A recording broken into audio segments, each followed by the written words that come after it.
My name is Tim Lang. I'm Professor Emeritus of Food Policy at City St George's, University of London.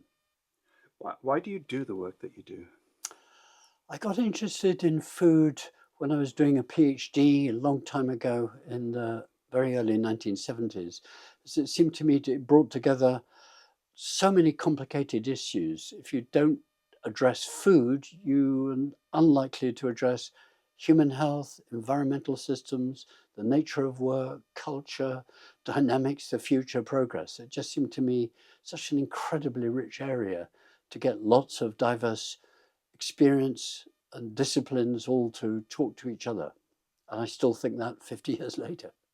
I started off in psychology, social psychology, or what I would call mass psychology. And food, it seems to me, is a really prime example of how there is mass psychology, culture, call it what you like, how people think, how we pass on our views, how we interpret and provide meaning in our lives through food isn't just an individual matter. It's not me or you, it's us. And there are broad sweeps in society, in history, in civilizations, that food has dynamics which are sometimes become very personal, become very psychological, if you like. But those can be unpicked. We can understand them.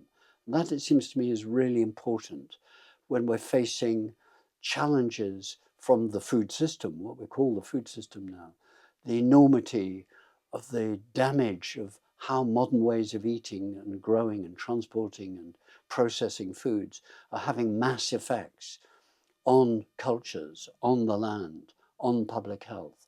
I don't think we're applying mass psychology to that. We're thinking very individualistically, individual choice, individual nudge, individual little tweaks here and there, when it's in fact mass change that is needed. And that mass level is so often being left out of political discussions and policy discussions and practical discussions. How do you think one can effectively message that then to actually?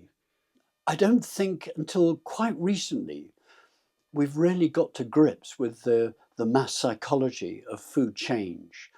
Um, and at one level, ultra processed foods as a concept has really cut through to the mass public across the world. They get it, they understand it.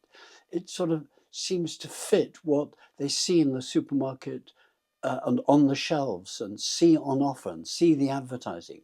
It's certain sorts of foods.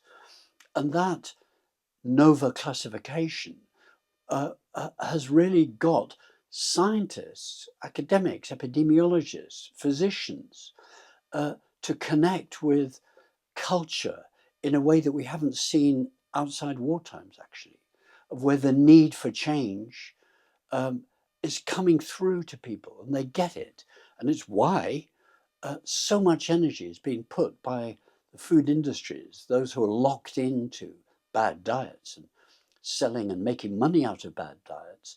They're totally hostile to the notion of ultra processed foods because it has so resonated with the public. And that's really interesting. The politics of that are very interesting, but they're very important because, in a sense, what the uh, transition from very simple and restricted and indeed inadequate diets through to processed foods and getting more variety, which was a really good thing, gave people more choice to have food out of season, not just to be dependent on what was fresh or very limited ways of storage, through to modern high technologies being added into factory food, which is now associated with um, ill health at a mass population scale. So the language of ultra processed foods has actually got through at a mass level, conveying the mass scale of shifts in diet. And that's really important, not just interesting academically. You wrote about the changes since the Second World War. Could you just give that bit of context and roadmap?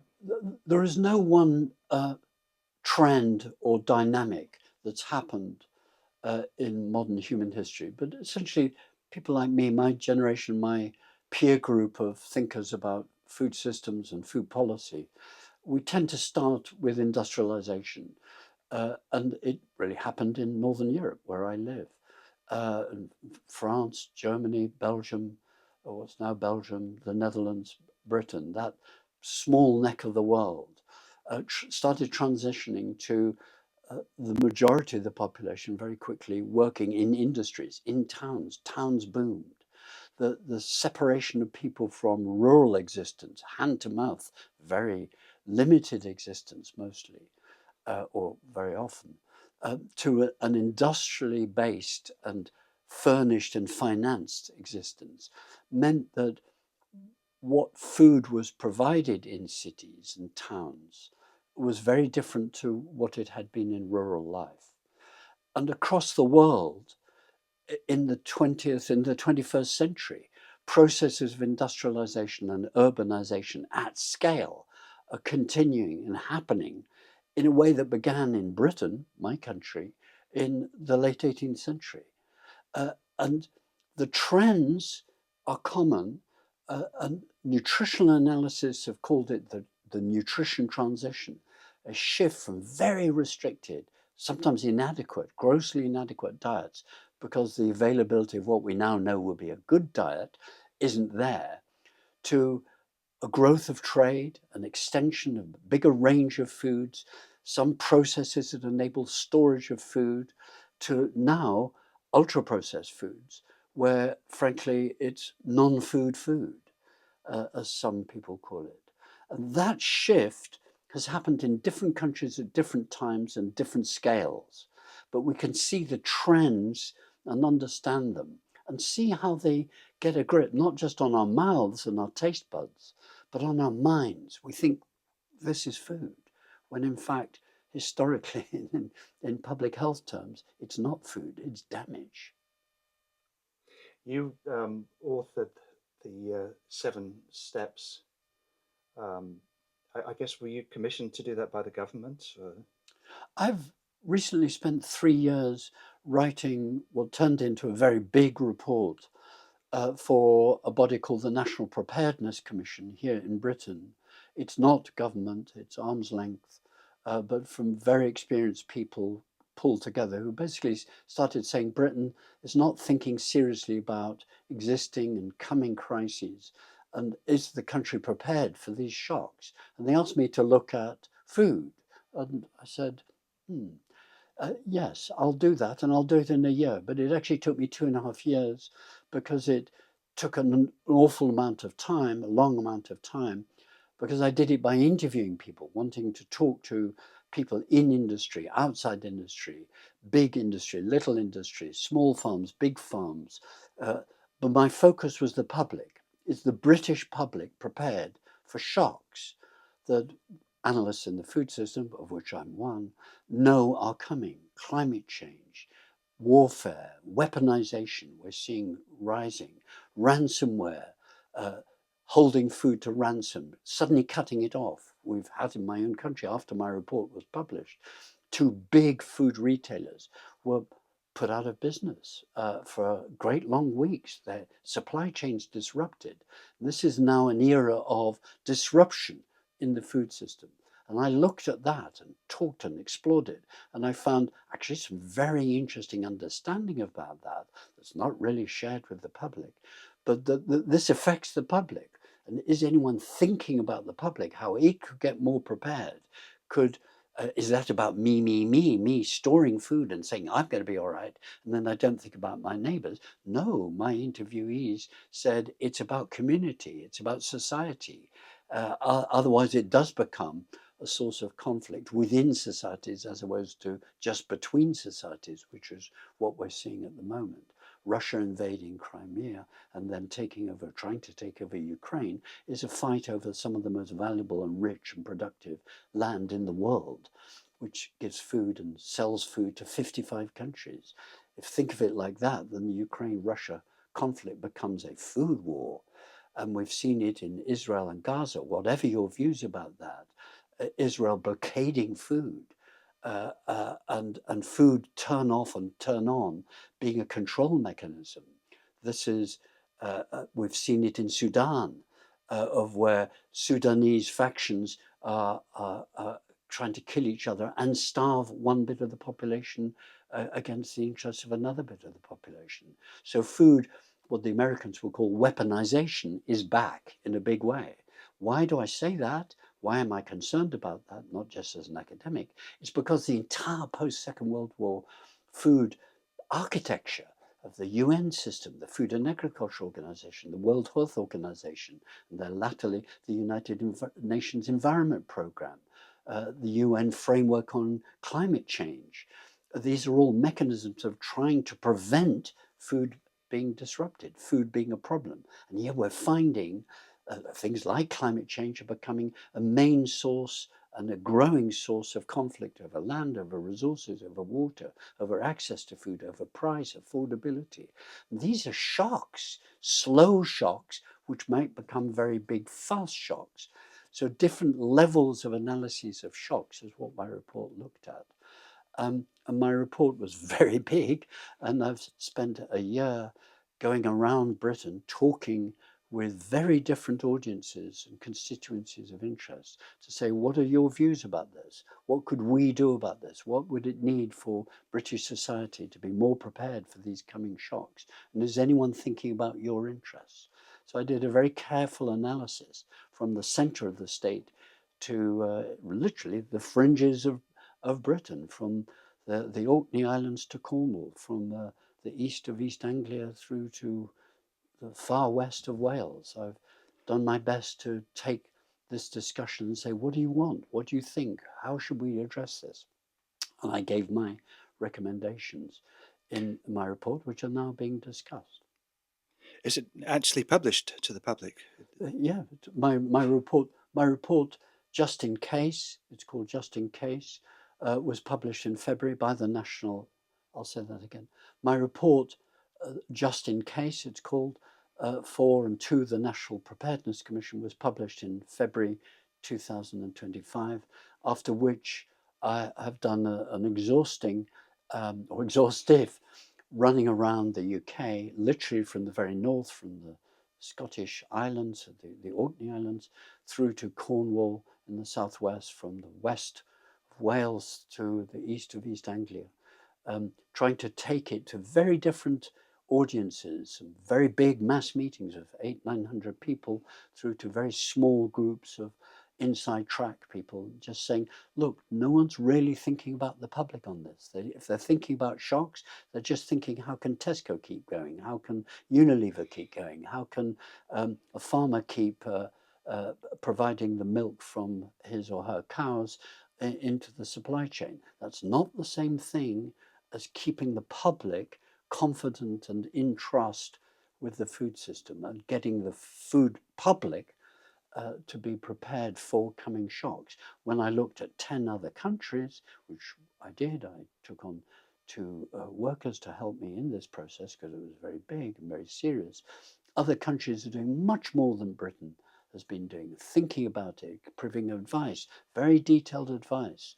And sometimes that too is very individualistic. Whereas one of the big themes of my study and my report was that individualism doesn't resolve this. It's a collective, uh, uh, community, social approach which becomes important in crises. And we know that from wars, from conflicts. It's not just about me feeding myself. It's us that matter.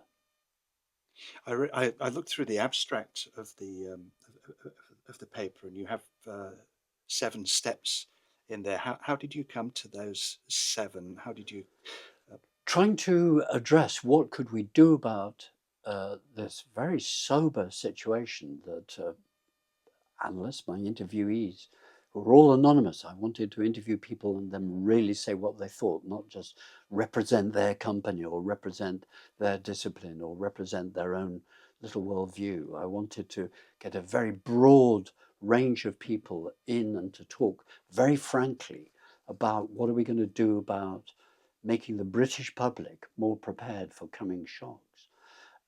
And one of the features of that was, obviously, I'm a policy professor. I wanted to think, what could my advice be to government? My advice be to the public? My advice be to players in the food supply chain. How could they help? So I worked that down as I asked everyone that I interviewed, what do you think we need to do? And I then filtered those many. So I think at one point it was 80 or 90 different recommendations. And I consolidated those into 8 major reorientations that we think the British food system ought to now start doing. And in that, one of the sets of recommendations would do what I called 7 steps. So it's literally 7 key things that in particular government could do to start supporting the public. Because when push came to shove, even people working in frontline hard capitalist commerce, they would say, we can't resolve this. The biggest companies, food companies in the world, are not resolving climate change. It's out of their bailiwick, it's out of their competence. They either are denying it or they're trying to do little bits in it, but they're not getting the big picture.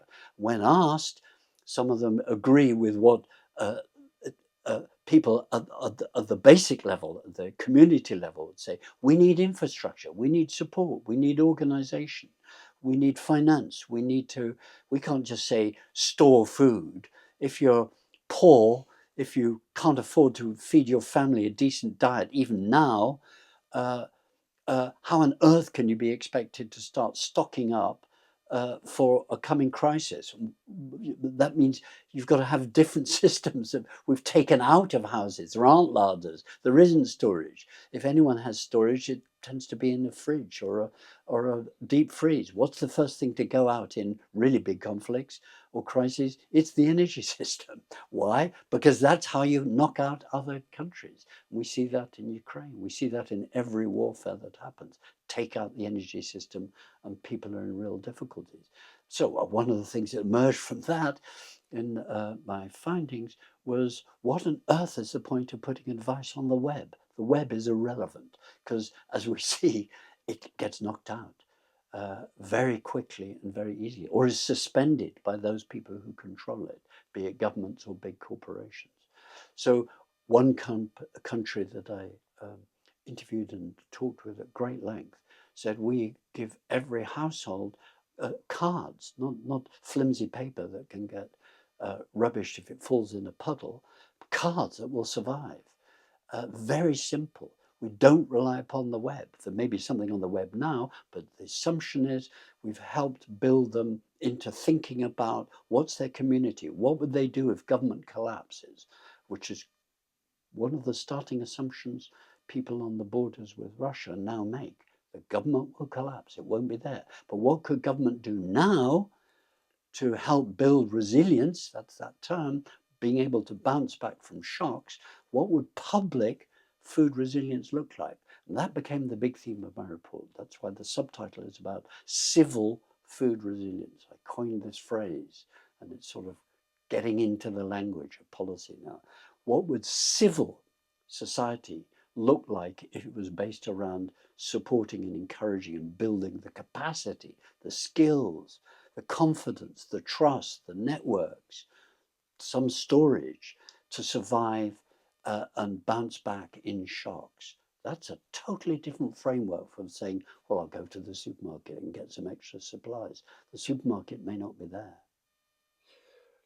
You're talking about shocks, but even on a good day, the UK in particular is in a situation where it produces so little of its own food. Um, The UK, there's a big argument in my world about how much food does Britain produce. Let me be very clear. Self-sufficiency is not the issue about resilience. There is enough food in the world. There's an overproduction problem, if anything. There's too much food if you measure it by calories. We waste it. It is a system built upon waste. But nonetheless, in Britain's case, it left the European Union, from which it gets about a third of its food. There was no discussion about that. Now we've got barriers, extra costs, disruption possibilities are now built into how Britain imports food from other bits of the world. It was actually an act of self-harm. Some interviews that I discussed this with. But if we look at the official figures, Britain produces about 60% of its own food. If you then look at that 60%, you find hidden ingredients which are based upon importation. So some environmental analyses have said, that this may appear to be British meat, but actually it's dependent upon feedstuffs brought in from the other side of the world. So the assumption of almost everyone who knows about the food system is that the self-sufficiency of Britain is a lot less than the 60% that nominally it sits at. But even if it is 60%, which 40% are we going to do without in a crisis? And which 40% of the population is not going to get food? How's it going to be done? Well, that implies rationing. The moment I started talking with people about these very dire possibilities, the old and very unpopular notion of rationing comes in. And in Britain, in COVID, the supermarkets rationed. They rationed. They'd say you can only have 2 packets of this or that. That's rationing, in order that more food would be available for a larger number of people. So this goes into very uh, old territory, actually, of rationing and having to deal with resource scarcity at the same time in a world where there is actually an overproduction of food. But that's not the world that is now emerging, where food is being weaponized, where it can be disrupted. My report came out in February 2025. In 2 months later, 2 of the top 9 retailers that sell 94.5% of food in Britain were taken out in significant levels by ransomware. This deeply shocked people who were very, very dependent on those particular stores. Uh, Studies done 20 years ago by the British government said, oh, it doesn't matter if a distribution center of this big company or that big company is knocked out. There are other distribution hubs.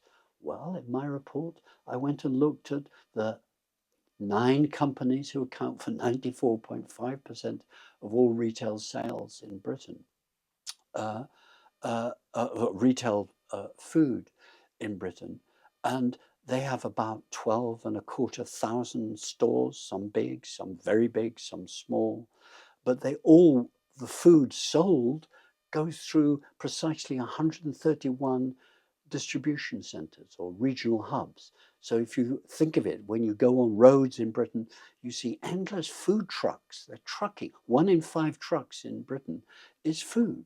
And it delivers the food to a hub or to a shop, and then goes back empty and goes either to the hub or goes somewhere else. Those 131 regional distribution centres, the old language, or distribution hubs, they are targets. They are knockable, outable. You can attack them with drone warfare. They're vulnerable. And that's the nightmare scenario in military terms. The thinking about that in terms of public anxiety is not been done. My report raised it and said, I think we have to think about that. If this sounds, you think, well, this man is stupid. What's this professor talking like this for? That as I was doing my investigation report, even though I was actually looking at Sweden as one of my 10 countries, I had not gathered, I think because it was under wraps, that the Swedish government, the cabinet office of Sweden, was doing an inquiry that then came out the year before my report. And I read it, and it had come to exactly the same conclusions as my report was coming to. Namely that it was a highly concentrated food system. They thought they needed to decentralize it more. They hadn't got storage. They ought to start stockpiling. They should take stockpiles and have them around the country so they were more distributed.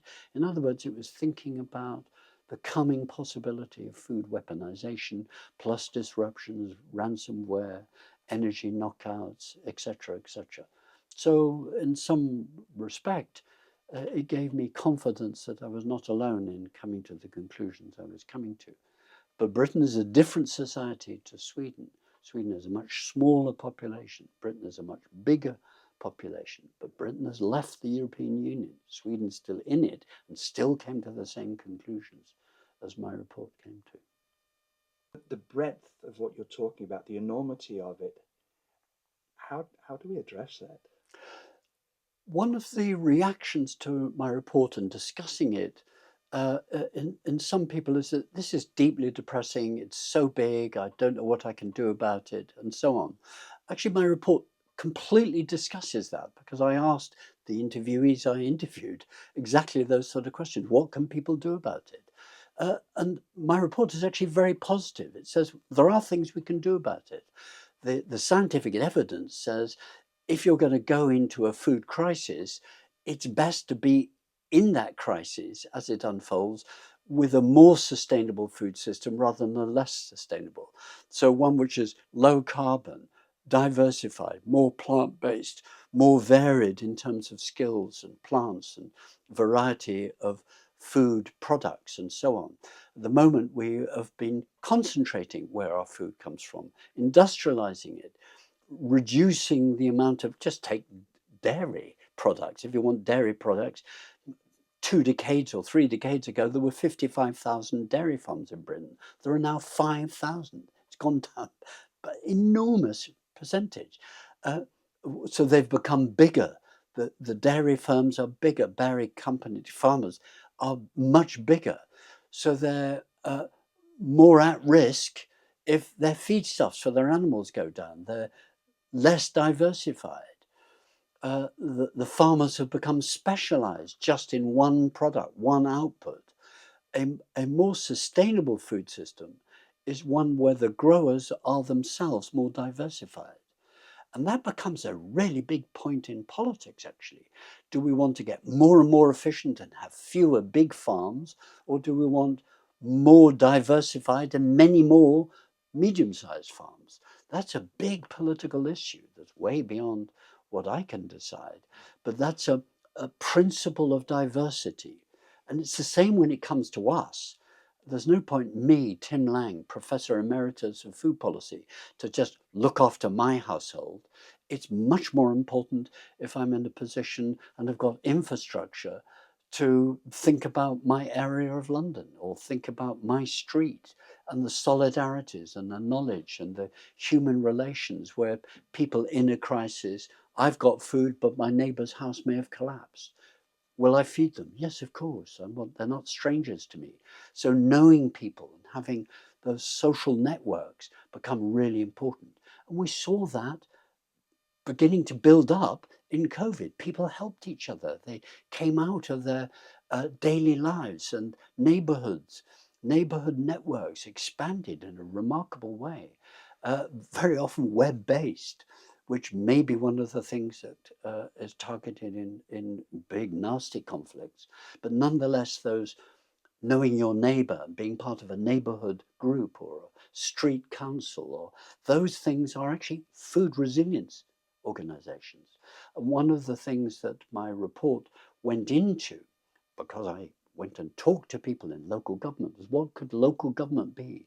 These are people we elect to be our local bodies, our local councils, our local infrastructure support, the waste bins, the cleaning, the people who come and repair infrastructure in your house. Uh, could food be part of that? Britain has a system left over, vague leftover from Second World War civil defence, of what is now called local resilience forums. But they're mostly just blue light brigades, uh, fire, uh, uh, police, ambulance, the people who will come if my house explodes with a gas explosion. They'll come and drag us out and try and protect us and protect the other people. When I went and interviewed them, they said, look, we see food becoming a problem and we experienced it in COVID, but there's nothing we knew about or could do about it. So one of the big proposals in my report um, was to have and create new food resilience committees that could work with the blue light brigades and could work and be answerable to local councils and would be under local democratic involvement. And I went and talked to the sort of people who could be on that. And in Britain and across northern Western Europe and across North America, there's been a movement over the last 30 years of food policy councils, they're sometimes called. These are actually food resilience networks. They are people who are understanding what goes on in the local food system and think about the public good in that.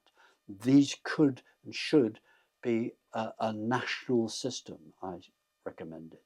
And so I proposed food resilience committees to be created in every part of the UK. Yeah, you could say that every catastrophe has a silver lining, and you pointed that out with COVID, that people started pulling out the stops and helping each other. But hopefully we don't have to have a catastrophe to shift people. Um, and so what? Yeah, I'm not sure how to round this question up, but it's like talking about climate change. The science that people are working on is fabulous and stuff, but behaviorally, the answer is simple: just don't burn fossil fuels. I mean, that would make a big difference. And so the answers that you've come up with are clear, but the persuasion to implement those seems to be the biggest challenge. Where do you think One, you're getting the biggest support from? one of the things that's both been a challenge to me after my report, I've written many reports in my life and articles and papers, that's what academics do. So I'm pretty familiar with how you can do an awful lot of work and it sinks without trace. So I'm retired, so I could say, okay, I'll give my time to taking it out and taking it to the wider public if they're interested. And I started getting requests straight away to talk to public meetings, uh, local government, councils, uh, professional bodies, uh, uh, industries, small, the primary producers, right through to retailers, large and small. And I've tried to talk to all of them and said, look, if the goal of what you're about is nominally to feed people, if feeding people is disrupted, what are you going to do and how are you going to contribute to uh, keeping them resilient? That focus on civil food resilience is a different take on the supply chain. It's not supply chain logistics technology answers, it's social answers that are needed. Getting people together, getting them to think and say, okay, we can cope with this. We know how to manage this. We might be used to having food every day, 364 days a year, anytime we like. We can order it on the internet. If the internet's gone down, if the supermarket system in one part of town has collapsed, what are we going to do? What storage would be necessary? One of the things I did was go and talk to food banks and say, could you become storage people? They want to see themselves out of business and they're really interested in that idea. So what I've found as I've gone around and talked with people, people are picking up with it and thinking, why don't we run with this? And there are some parts of Wales, parts of Britain, which are already doing that and trying to think about civil food resilience as why they're doing what they're doing. So I'm very pleased about that. Obviously, my report has been a good contribution to their thinking, the urgency of their thinking. But is it picked up by government? Well, we had discussions with government before the report came out, and they did a classic thing that governments do. Yes, we're interested. No, we can't really face this quite now. But they are gradually beginning to address it. Different parts of government are beginning to think about it. My reporters tried to be positive, saying, look, even facing dire situations, which is one of the things I had to do, or sort of soft crises, slow crises, you could call them. There are things that we could do. We don't need to be terrified and frozen into inactivity. We can start thinking about what would a storage that would feed me and my neighbors look like if the cooking capacity had gone. You can't say, well, I'll just go to the deep freeze and take something out and put it in the microwave if the energy system has gone down, because the microwave won't work and the freezer system will be unfreezing everything in all at once. There are things that we can do to start thinking about, okay, I could cope with that. I can live off cold food for a month. what matters most actually is not food. As I pointed out in my report, the most important thing is water, not food at all. You can survive without food, not children, but adults, maybe 30 days. But without water, 3 days, that's it. And indeed, when I presented the findings and discussion points of my report to a very eminent group of leaders, medical leaders from across the planet, a couple of them burst out laughing when I put up the British advice for crises, which is store a few bottles of water. And I asked them, I said, well, why are you laughing? You can say in a sick sort of way, it is laughable. Um, but they then explained. They said, "Look." One of them said, "Look, I'm a big medical officer in a part of the world where there are hurricanes. When that is happening to us or about to happen to us, we don't say have a few bottles of water. We say fill the bath. And if you can get other baths, fill those too. It's a scale. The average Brit uses 137 litres of water a day. So what are those few bottles of water for? They're to wash your hands, but wash your hands before going to the toilet, afterwards, cooking, brushing your teeth, or drinking. A few bottles of water is a complete joke. They were right to laugh, but they were laughing because they just said the advice is incompetent. And so I've tried to say that we've got to get better advice. I've looked at other countries who do give better advice, but some of the core messages of my report are that it's not about individual actions that matters. You've got to be having individual actions that are collectively based, which are about us, not me, because that's what matters in crises. So my report tries to be very positive, not to encourage people to be frozen in fear. We can live on restricted diets. We can live without it being easy, but it makes a lot better to start off if you're ready for that and you know what you could do.